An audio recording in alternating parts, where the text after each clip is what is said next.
Good evening, folks. I'm your host, Dr. Freedom, and welcome to another edition of the Omega Files. Tonight we've gathered around to talk about the little sequel that nobody thought was going to go anywhere, and that is Jumanji, Welcome to the Jungle. A very interesting take on a very, considering, what was a board game, and has now become something more.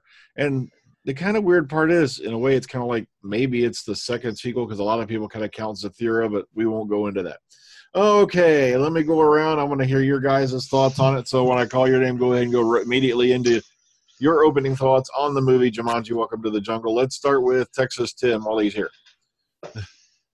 I thought it was good. I thought it was a lot of fun. It's pretty much a family kind of comedy film.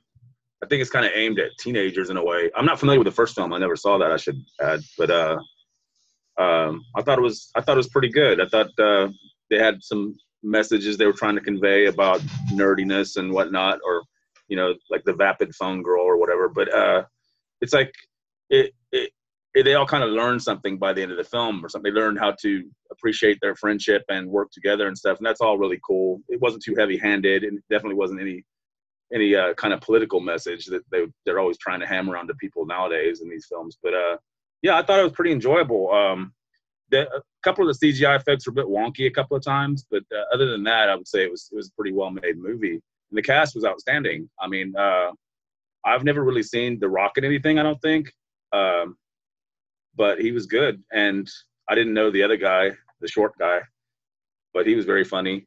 And Gillen's always value for money, and so is Jack Black. What's it from? Yeah, Jack Black. So, yeah, I enjoyed it very much. I'll leave it at that. All righty. Let's see who's up next. All right. Let's hop on over to Graham. Graham, go on ahead. Yeah, for me, when this thing was first announced, I'm like, oh, how's this going to go? But I think they've done not a bad job with it. You've essentially got a satire on video games here. A satire on video games that's 10 times better than actual movies based on video games. Go figure. The cast, you can't really grumble. The Rock is basically The Rock, but it works in this movie. Kevin Hart, like in all his roles, is just Kevin Hart. But again, because of what he was given, it works. Jack Black, one of the funniest scenes in the movie, especially when he goes and takes a tinkle. But we'll get into that later. And CGI was wonky in places, but I enjoyed it. One wee minor complaint, maybe a lack of a villain. It was a wee bit weak, but other than that, pretty enjoyable family entertainment. Okay, William, go ahead. I'm like Graham said, when it was announced about this movie, I was like, oh man, I can't believe The Rock's gonna be doing a movie that might bomb. But it didn't bomb. It was one of the top 5 movies of the year like that. So you got to give props for him for doing this movie. Yeah, like the other cast, Jack Black, he was funny because we see him as Jack Black, but in reality he's a female character who's become a guy, and that's like Graham said when she had to take a tinkle, like made a discovery on that, and then you got the funny Kevin Hart. They said I lost 2 feet of my height. Where did it go? Now he was funny in the movie. It was unusual that my mother was watching it with me, and she was laughing her head off every scene that he was in. She was laughing at it. So I gotta give props that could make her laugh like that. So it was real funny. The other Karen Gillan, that she was like a Tomb Raider-esque kick-ass woman. That was pretty good like that. And of course, her, talking with the Jack Black character, she get understand about, how stop being shy like that and be tough herself. So you gotta give him props like that. Even though it was unusual, the kids wasn't that much in the movie, only in the beginning, and then of course after when they got home. So the understanding these characters, it took mostly us watching the adults, the avatars, do all the communication and understanding of each other, and that made it pretty good like that. The Rock was a Rock. He acted like he did in wrestling and all that, and some other movie, just showing his eyes and showing his muscles and all that. But it was really funny. It was really funny how Kevin Hart didn't like him and just threw him off the cliff. That was pretty cool like that. It was unusual. After the success of this movie, people there was announced there was going to be a sequel, I like to know how they're going to be a sequel. So considering in the ending of the movie what they did with the game, so that's going to be unusual to see on that. So I got to give a props to that. I was not expecting this movie to be as good as it was, because even though the original came out such more than 20 years ago, I think. This stands out by its own. The only thing you got to compare is only the name of the game, and maybe the little tribute they gave to Robin Williams that was his hut like that in the jungle that was originally his like that. So you got to give him props on that. All righty. Okay, Philip. You know what? This is kind of the best kind of comedy movie I've watched in a long time. I don't really watch these sort of movies, but it did keep me amused all the way through it. It's very good. Can I just ask one question? I hope someone can answer it. In the original Jumanji, because I don't think I ever saw it, did the people outside the game change their avatars as well as what happened? No. In this? No. So this is an added bonus to the film. Okay, well it's good then. I did like. I mean, everybody's probably a favourite one would be Jack Black, as opposed to what Will just said. It's supposed to be a girl, but it's a girl in a man's body. So I like how that was translated through Jack Black. That was quite funny all the way through. The plot itself is a bit thin, but it is entertaining. I like how every time they get killed, they get jumped. They come from the sky and land on each other, and nearly break their necks in 5 minutes. It's just funny, all around funny. And you call him Kevin Hart. He's all right. He's fun. And like you said, I do like the exploding cape thing about him. But I think, like I said, the funniest person out of that whole thing is Jack Black for me. He sold the movie for me all the way through it. Glad you enjoyed it, Mouse. Yeah. Okay, Harry, go on ahead. All right. I have to admit, I saw the original movie years ago. I've seen it on TV numerous times on cable channels. So it was pretty good. Jumanji, Welcome to the Jungle is a superb sequel. I mean, you've got everything that you could want in it. You've got updated version of the original movie. Instead of it being a board game, now you've got a video game. In fact, you are the characters now. Instead of playing the game and trying to figure out how to get out, you got to play the game as avatars to get out. And I got to admit, they did a fantastic job on it. They truly got everything right. They got it, the feel, the whole thing just working out right. And that closing theme of Guns N' Roses' Welcome to the Jungle just fit the whole thing perfectly. I mean, you just could not ask for a better family movie than this version of Jumanji. I mean, it's just the perfect movie for a family. And so much, it's one of the few times you got a sequel that's as good, if not better, than the original. That's what I've got to say to start off things on it. Okay. AJ? Yeah, for me, I didn't particularly like the movie. The three of the four main characters were great. You got Kevin Hart, he was good. You got Karen Gillan, Jack Black, they were great. The Rock is just The Rock. He's a Schwarzenegger, what do you call it? A poor man's Schwarzenegger. That's what I think. The movie just felt like they watched the original. They went, okay, well, here we go, pace it out. It felt like the original, just in a video game setting with little bits here and there thrown in. Like in the original, they had characters that were turning into creatures, like the little boy who turned into a monkey for a part of the game and all that. It felt, I don't know, it felt wrong. Like they try to update it too much to make it for the millennials to understand what's going on and whatnot. If anything, I thought the cartoon series that came after the movie for Jumanji was much more of a true sequel. I don't know if anyone here has seen it. I did. I watched it back in the day. I've seen a couple of episodes of that, yeah. It was pretty good. But even at the ending, both movie endings have the exact same almost ending. Time restores itself. The character who was trapped in the game goes back to the original place in time and somehow meets these characters again later on, and they sort of recognize each other. I mean, it's basically the same movie, just redone for the 21st century. I know it is kind of weird because when I first heard this was coming out, I'm like, okay, no way in hell. There's no way in hell this is going to be as good as the original. Because come on, Robin Williams, priceless. But let's see, but then I sat down and watched it. I was like, it actually took me by surprise. I actually enjoyed the movie. I thought it had a great flow to it. It was a very interesting concept. Instead of the game coming to the players, now they're going into the game, itself. And I thought that was an interesting twist on it, especially updating it, to like a cartridge type game, that a lot of us guys here grew up with, let me see. Just for the hell of it. Okay, this movie had a budget of around $110 million. And so far, from what I've seen, it's cleared $950 million. So, damn, that's all you can say.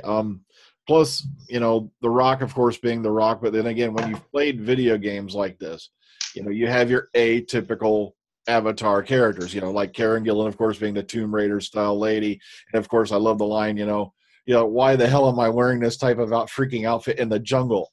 Where half of me is exposed to the damned elements, and people always want to bring that up. It's like Laura Croft, Tomb Raider, she's going into a dangerous place. Why is she wearing like Daisy Dukes and a frickin' tied off shirt? It's like, come on, you're going to go in there with all these dangerous like tsetse flies and God only knows what else, and you're half naked. I love the fact they brought that up. It's just a really, nice flick. It's great for the family. It's good for a laugh.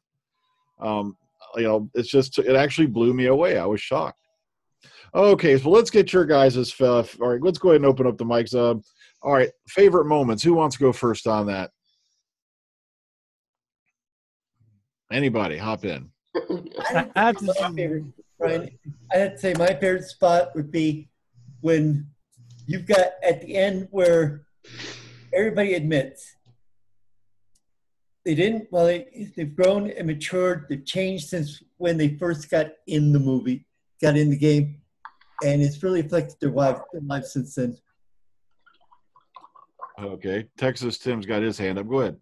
Well, I was just going to agree with what you had just said a few minutes ago when you were speaking about how entertaining it was, because I went into it no expectations, never having seen the original movie, and I just thought it was a really entertaining film. It was very funny. It was very original, it seemed to me. I know to you guys, it might have been derivative, but I mean, like I said, I've never seen The Rock in anything, so I don't have any expectations of what he's going to do. And I thought he was perfect for that part because I thought it was great how they switched it up. Instead, how the football jock actually ends up being, like he says, 2 feet shorter. Yeah.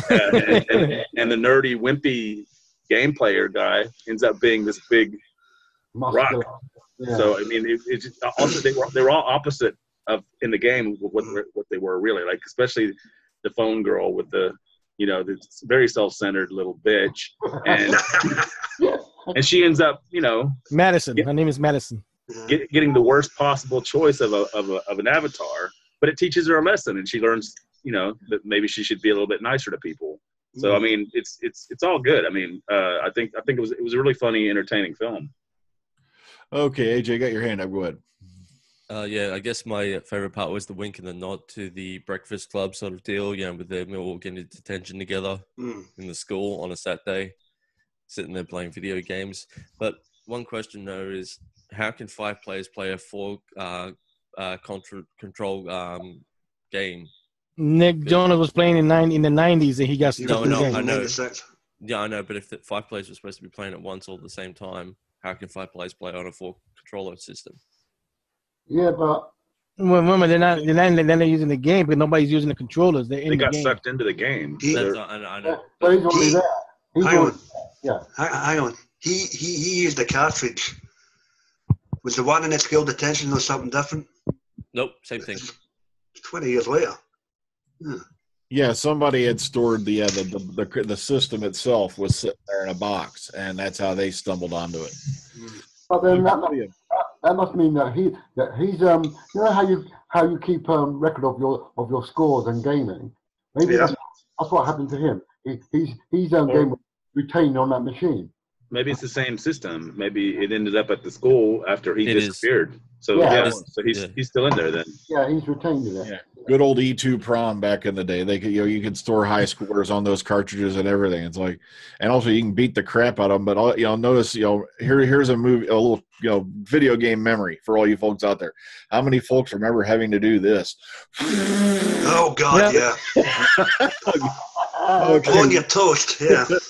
All right, William, you had your hand up. Go ahead. The first thing that made me notice was that when Jack Black's character was eaten by the hippopotamus, Oh, I was like, holy smoke, these guys and they realized that they could die only 3 times. And what's good about it, like, yeah, the first death of the Rock because he got pushed by Kevin Hart. Yeah. So that was messed up. And then Kevin Hart died. He ate cake. And then his second death was because he got run over by the Rock. But his death was necessary because the Rock was going to rescue him when he came back for the 3rd time. But that was he only had one more to go. Just like Jack Black's character after he got hit by the hippo, he gave up wanting his life to be resuscitate the Nick Jonas character, which because even though it's Jack Black, he's the girl, and the girl is having a crush on the Nick Jonas character. How do he get the boner after being hugged? Yeah, that's right. What is this? Oh, this is awesome.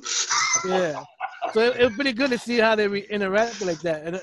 And another thing that stood out, what I gotta give props is even though there wasn't, like, let's say, a main villain in it, it was remember that the bad guy that was chasing them, he's an NPC character, and he just saying his line that's in the game. Yeah. Just like the driver that was driving him, he kept repeating the same thing, but he's just an NPC character. So even though you can say he's not the main villain, but he's the villain in the game, and that he was just doing what he is programmed to do, like that. So that stood out pretty good. That stood out well, but that for me was one of the minor gripes. But the villain was a bit weak in terms of. I get it. There's only so hard a level a game villain can be. Yeah, but remember he was pretty good because when he gave the guy that failed to catch them, he hugged him, and what came out of his mouth to sting him, wham! That was like, whoa. So that was pretty good. The funniest bit for me with Jack Black and Karen Gillan is when he's trying to teach Karen Gillan how to be sultry and sexy when she goes to confront that guy. Oh, she starts flirting and dancing. Yeah. That was funny as anything. Dance fighting, wasn't it? Yeah. No, that's what she had to do to beat him up. But she was trying to walk and flirt and smile and wink. All those girly stuff. Like, I'm not good at this. She's like, but I don't know how to distract them. That was pretty funny. I died laughing when it came to go into the bathroom scene. That just had me go. Oh. Okay, guys, what do I do with this? And release. No, remember what this guy said. Aim it. You gotta aim it. Don't let it flounder. Just hold it and aim. Yeah, I was like, oh man. Oh, it's got a handle. I was like, what's she got the handle for? What's the handle of that? He's like, oh, it's got a handle. I'm like, what? I don't have handles down there. Anybody else? The mouse, Kevin Hart's character, is just essentially Link's satchel for the Legend of Zelda for carrying all the weapons. Yeah. He pulled out those bolt cutters. I'm like, what the fuck? Yeah, I saw that bolt cut over there. What? I said, wait a minute, he got that in there. I said, it was unusual because the only thing that came out as a weapon was the Australian boomerang. The boomerang. I said, and then nobody came out with no guns or grenades or nothing. Well, you get the idea that the bag had whatever they needed in it for the time. Yeah. That's true. Oh yeah, oh man. Then like I said, I just felt bad for that poor guy who was trapped in the game because he's like, what's your one weakness you shouldn't have in the jungle? Mosquito bite. Oh God, I know. Yeah. Yeah, like, come on. And then he's so he's scared shitless to leave that little cabin, which of course has Adam Parrish's name on. I thought that was a nice touch. Okay, Tim had his hand up. Go ahead. Well, I was gonna say, I thought as far as the marks, the tattoo, I thought that was a good way of ratcheting up the tension because they have 3 lives, and by about the middle of the film, only Gillen's character still has 2. I mean, everybody's lost 2 of them. Mm-hmm. And like The Rock says at one point, when you only have 1 left, you really don't want to mess up. So I mean, it's like it really does make it more difficult. I thought that's pretty clever that the guy got bit by a mosquito and had to give up one of his. And they didn't even know that he was just giving him CPR. That was pretty cool that it works that way. I do like how The Rock was comfortable with what's the word I'm looking for? So effacing himself. The way he looks at his muscles, like look at the size of these muscles and all that kind of thing. I kind of like that little twist on him. You mean slagging himself off, even? Well, he wasn't slagging himself off, but he was self-appreciating his body in a weird. You mean he was being narcissistic? Yeah, that's the word. No, what was also when he was making the face? Did everybody go ooh? Yeah. The smolder. That's just Yeah, the smolder. annoying. The smolder, yeah. No man does that. Professor No, that was the Brainstorm. point, though. That was the point. It's something in the game. That's why the villain was such an over-the-top villain, I think, because when he first showed up, I was like, God, this guy can't act. And then I realized what he was doing was being that over the top because it's in a video game. It's not. Yeah. It's supposed to be like in a film. So Van No, Pelt. what's unusual is that the Rock's avatar, he had no weakness, but everybody else had a weakness. You know, like Kevin Hart was cake and he can't run. He can't run. Karen Gillan was getting snakes, and I was like, wow. That's good though, because they maintain the fact that Kevin Hart can't run, so he's always behind the group when they're running wherever they're running. He's always the last one, so that's good that they kept that kind of consistency to that. So that's cool. But it's just an loudmouth. Well, he got his shining moment when they were staring down the snake in the basket. To be fair, you know. Yeah, true. He just snapped that teeth off. I did. Zoologies, bitches. Yeah.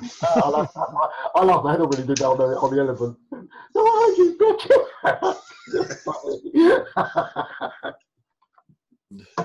Besides, I don't know what they're going to do if they do the next movie and, that thing evolved into like a website.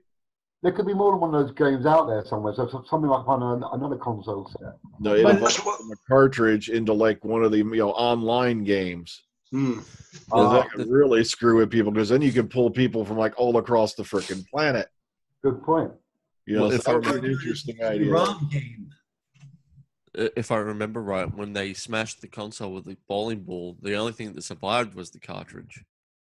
I just don't think it's a good idea to do a sequel. Just leave well enough alone because it's not going to be as good. It's not going to make as much money. It's just that's what they do. They have a surprise hit on their hands, so they want to repeat it next year or 2 years from now.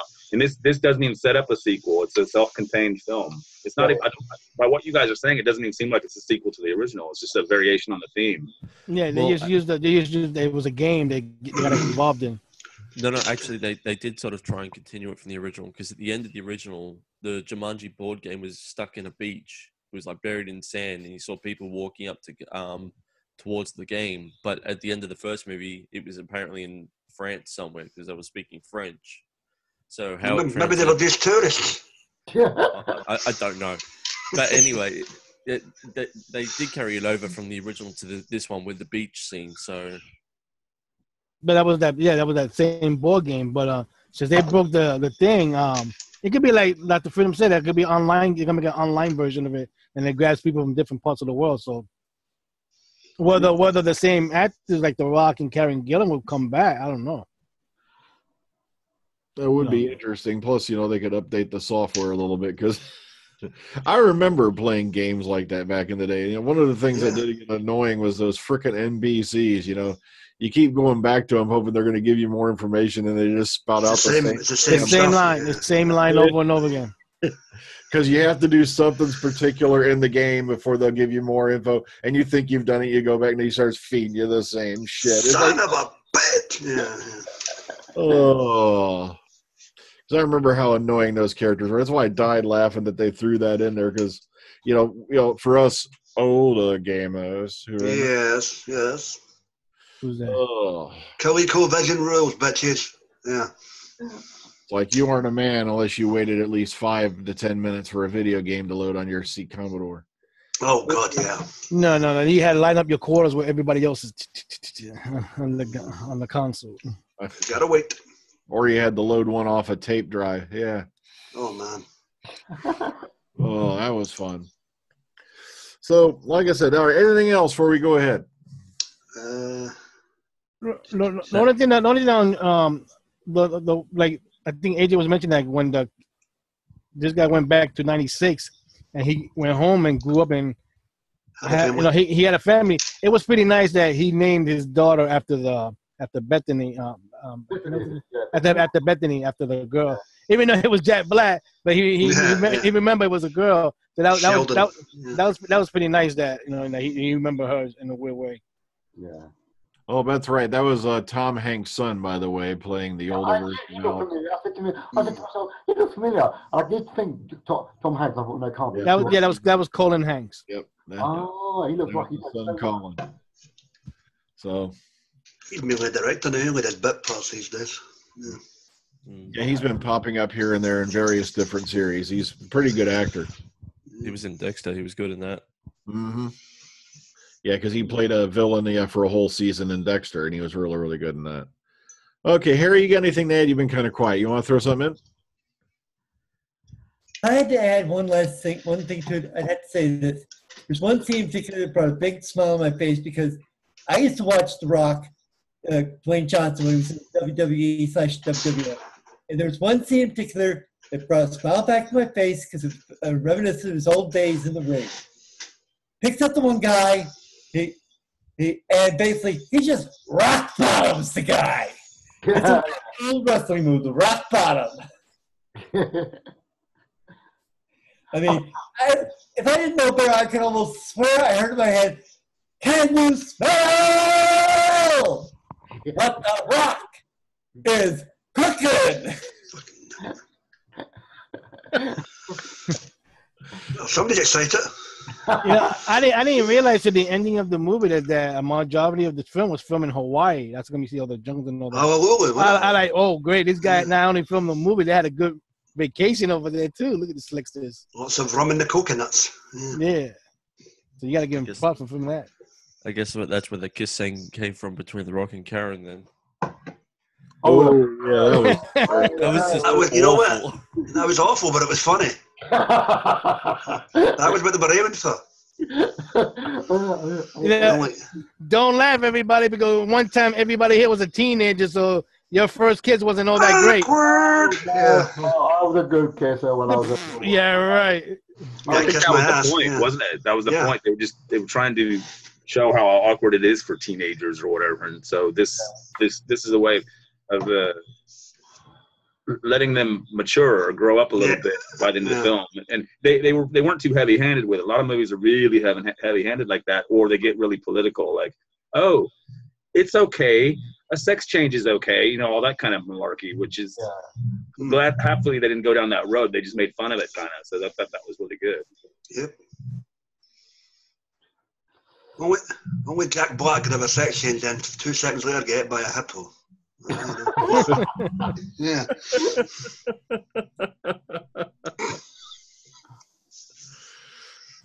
Out of the way. Anybody see my phone?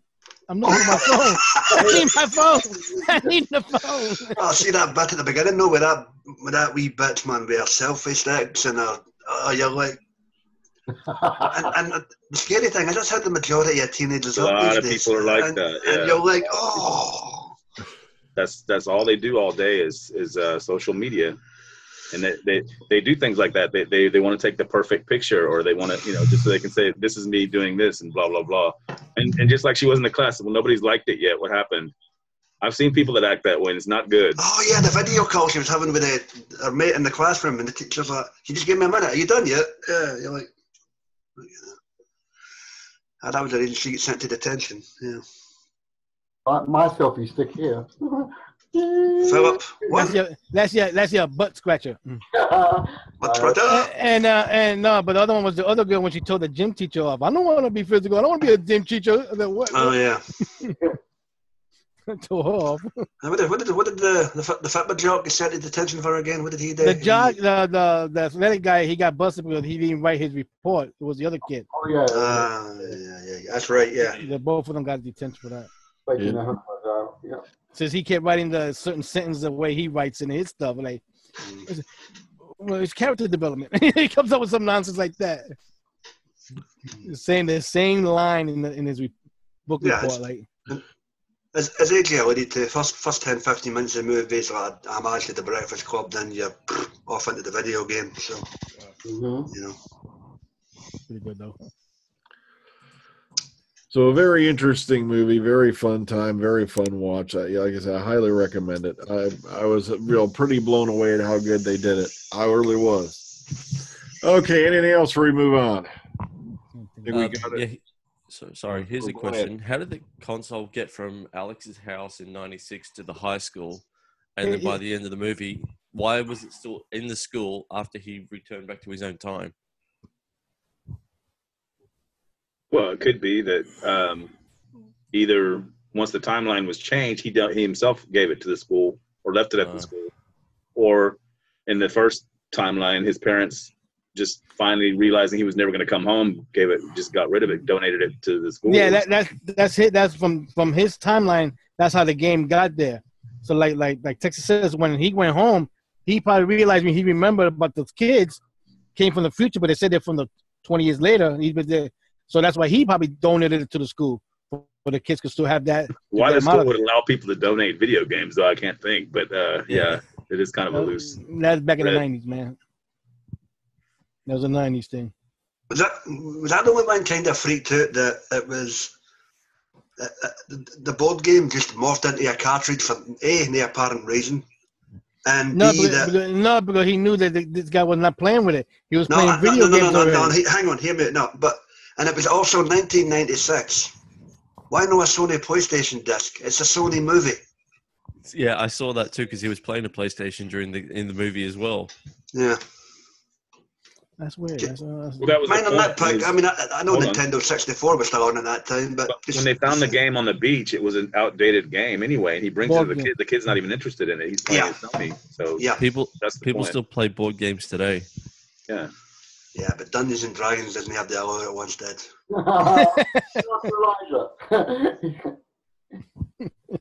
He's gonna get you for that. That's true. So fun movie, fun story. Like I said, it's simple, direct, to the point. It doesn't get overly complicated in itself. I gotta say, it's kind of like the breakfast club of the 21st century in a way. It kind of has that same feel to it. You get to the end, everybody's learned a little something about themselves and others, and it's like I said, it's a really good flick. I can't say that enough. Okay, so let's go ahead and we'll rate this sucker. We'll put it to bed, shall we? Okay, let's start at the top this time. AJ, out of 10, how do you rate Jumanji: Welcome to the Jungle? I'm gonna give it a 5 out of 10. I really just thought it was a rip-off of the original. Okay, Harry, what do you give it out of 10? I give it a 10. To me, it's as good a sequel as you're going to get. I don't think you could do anything better. You updated it, you still kept the feel of it, but as I said, to me, it's a 10. Okay, Philip? I'm going to give it a decent 8 out of 10 because it was funny. I enjoyed it. It kept me entertained. Nothing wrong with it, really. All right, William? I'm going to give it 8.5 out of 10. I mean, a little problem, of course, with the CGI like that, but that's not really nothing. But it's a very funny movie. No vulgar or nothing like that. So it's a great adventure comedy. So I give it 8.5 out of 10. Okay, Graham? For me, I enjoyed the heck out of this. A great satire on video games, a million times better than most video game movies that we actually get, as noted earlier. I know The Rock can be Marmite for a lot of people. You either love him or hate him, but hell. We find out after this weekend he got another video game movie out. Yeah, there you go. So he started in that genre. So you either love him or hate him. But for me, nah. He keeps getting work, so fair play to him. 9 out of 10 for me. Okay, Texas Tim. Yeah, I'm going to agree. I'm going to give it a 9 out of 10. I'm just taking away 1 point for the god-awful title song at the end of the film, which I will happily go to my grave never hearing again. What song was that? Welcome to the Jungle. Oh, Welcome to the Jungle. Oh, by Guns N' Roses. Oh, right. Yeah. The most shittiest band ever to get out of the 90s,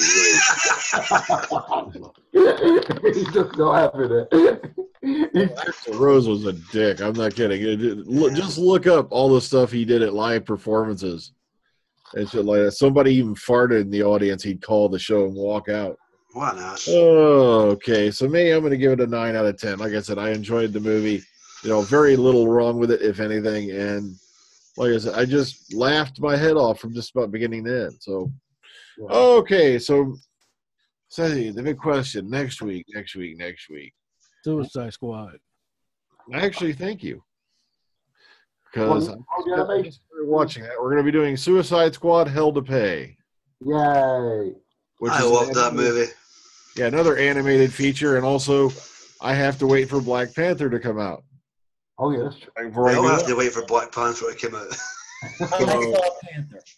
Panther is Actually- superb. We only watch these through legal means. Sorry, Brent.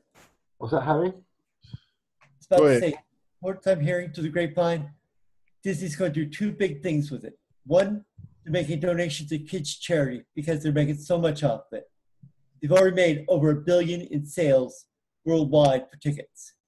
Two, this is the big thing. They're going to make a push to get this movie nominated for Best Picture. Good luck with that. I don't think that'll happen. No, I see it. I see it getting. Remember, you got space for 10 nominees, so I can see it getting nominated. Now, whether it wins, that's another story entirely. This is the first time Disney's made a push to get a movie nominated for Best Picture since the Took a animated while. Beauty and the Beast. So they got a shot. Well, like I said, join us next week. But until then, everybody take care. Ta-ta. Enjoy the rest of your weekend. Have a good one. And Zoology. There you go. For Scientology, Phil. good night.